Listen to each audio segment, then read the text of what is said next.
L'Afrique est le continent le plus ensoleillé au monde. C'est certainement l'endroit avec le plus grand potentiel de production en énergie solaire photovoltaïque. Mais force est de constater que cette énergie reste très faiblement adoptée sur le continent. Alors qu'est-ce qui empêche les acteurs d'investir massivement sur l'énergie solaire en Afrique? Pourquoi très peu d'Africains s'équipent de panneaux solaires alors même que les coupures d'électricité font partie de leur quotidien? Comment rendre ce marché attractif et faire de l'Afrique le leader mondial de la production d'énergie solaire photovoltaïque? Quelle devrait être finalement? C'est à toutes ces questions que je vais répondre tout au long de cette série de vidéos. Pour éviter d'avoir des vidéos très longues, j'ai choisi de traiter ce sujet dans une série de plusieurs vidéos. Ceci est donc la première vidéo de cette série. Je vous recommande vivement de rester jusqu'à la fin et aussi de regarder les autres vidéos de cette série quand elles seront disponibles. Vous allez comprendre les challenges derrière ce secteur, surtout très important. Cette série de vidéos, c'est la base de ma vision sur le développement du secteur énergétique africain avec la production décentralisée que je partage avec vous. Ce serait ma première masterclass sur cette chaîne. Pour ceux qui ne me connaissent pas, je suis Fongon Bertrand, ingénieur énergie et entrepreneur, fondateur de Alico qui est un développeur de projets énergétiques en Afrique. Ici, sur Afrique au courant, je raconte l'histoire d'un continent qui se transforme, qui construit son système électrique et qui par conséquent se développe. Comment le solaire photovoltaïque s'est développé sur le continent africain jusqu'ici? Dans cette partie, nous allons aborder deux aspects. Le potentiel de l'énergie solaire en Afrique et l'état du marché, ou encore quels sont les niveaux d'adoption de l'énergie solaire sur le continent africain. Petit rappel et mise en contexte. Ici, je parle uniquement de l'énergie solaire photovoltaïque, ce qui consiste à la transformation directe du rayonnement solaire en énergie électrique. Donc pour qu'il y ait de l'énergie solaire, il faut qu'il y ait du solaire, tout très simplement. Et c'est là où l'Afrique part avec un énorme avantage par rapport à d'autres continents.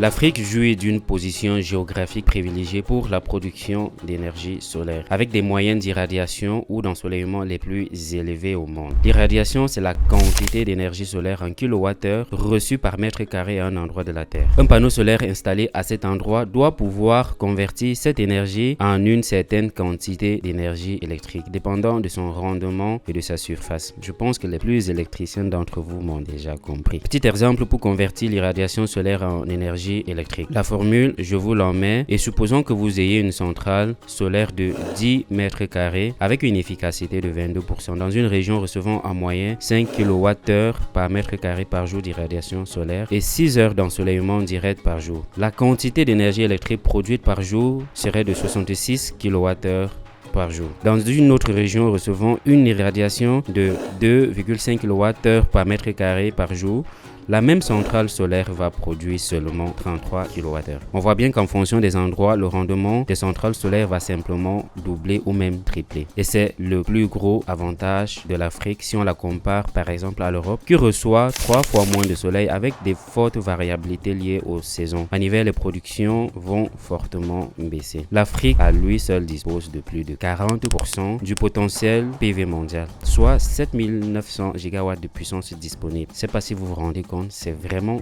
énorme. Donc, et l'Afrique n'a pas seulement le potentiel, elle a aussi urgemment besoin de l'énergie pour se développer. On connaît tous l'histoire des coupures de courant sur le continent. Plus de 600 millions d'Africains n'ont toujours pas accès à l'électricité et la demande en énergie devrait croître rapidement dans les années à venir au fur et à mesure que le continent se développe. Donc, le potentiel est là, le besoin est là, mais concrètement, qu'est-ce qui se passe sur le terrain? Comment l'énergie solaire photovoltaïque se développe sur le continent africain? C'est ce que nous allons voir dans la suite de cette vidéo. Le marché de l'énergie solaire en Afrique peut être classé en 3 grands segments. Le premier segment est celui de la vente des lampes solaires pour une clientèle vivant dans les zones rurales d'Afrique et qui n'ont pas du tout accès au réseau électrique. Ce sont des petites lampes de quelques watts utilisées pour éclairer et charger les téléphones portables. Elles coûtent autour de 15 $ pour une population dont le pouvoir d'achat est d'environ 3 $ par jour. Le taux d'adoption de ces lampes est très élevé parce qu'elles permettent de remplacer très efficacement les lampes au kérosène. Il y a des coopératives qui vont proposer des moyens d'acquisition par abonnement.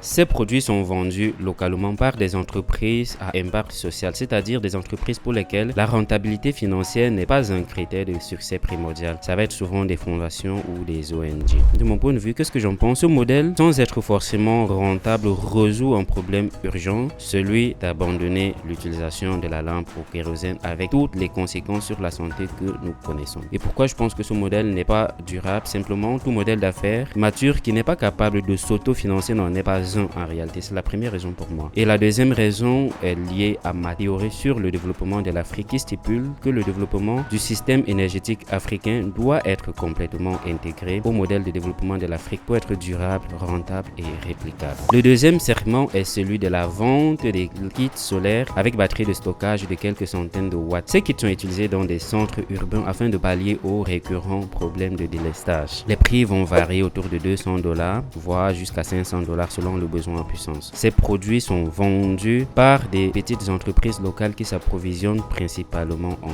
Chine. Le niveau d'adoption sur ce segment reste tout aussi faible et je vois trois principales raisons à cela. La première, c'est le manque d'éducation du marché. Donc, les acteurs sur ce segment n'ont pas une approche de développement durable pour permettre à leurs potentiels clients d'avoir une vision globale sur tout le cycle de vie de leurs produits avec des aspects de rentabilité financière et de rentabilité énergétique. De mon point de vue, ce modèle n'est pas durable pour les mêmes raisons que le modèle précédent. Les marges sont très faibles. Le marché est non régulé et non subventionné, donc l'État n'intervient pas du tout dans ce marché. Et de façon générale, les gouvernements africains ne proposent jusqu'ici aucune stratégie de développement sur ce segment de marché. La deuxième raison, c'est la mauvaise qualité du matériel proposé qui tombe souvent en panne au bout de quelques mois d'utilisation seulement. Et finalement, le pouvoir d'achat reste un frein majeur à l'investissement. Le troisième segment de marché, ce sont des mini-centrales. Dans ce segment, on a des installations de plusieurs centaines de kilowatts crête qui sont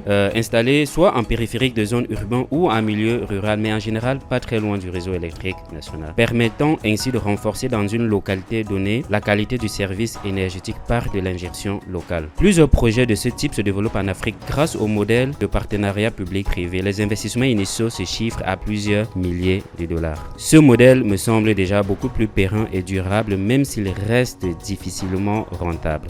Et nous verrons dans la prochaine vidéo de cette série que le problème de rentabilité peut être résolu par des aménagements législatifs. Ces ajustements devraient faciliter l'accès à ce marché pour de nombreux producteurs indépendants. Avec une bonne application de ma théorie sur le développement de l'Afrique, nous devrions voir davantage de projets de ce type émerger. Pour conclure cette première partie, je vous mets ce qui montre la croissance de la production de l'énergie solaire dans le monde par continent. On voit très bien que l'Afrique, malgré son potentiel à ce jour, a la plus faible croissance dans un contexte où tous les autres continents s'appuient sur les énergies renouvelables pour opérer leur transition énergétique. Dans les prochaines vidéos de cette série, nous allons voir ensemble comment l'Afrique peut inverser les tendances d'adoption du solaire photovoltaïque et devenir le premier producteur d'énergie mondiale dans ce domaine. Merci d'avoir regardé cette vidéo. Abonne-toi à la chaîne pour suivre comment, avec Aliko, nous allons révolutionner la production d'énergie en Afrique. Tu dois faire partie de cette aventure. À très bientôt.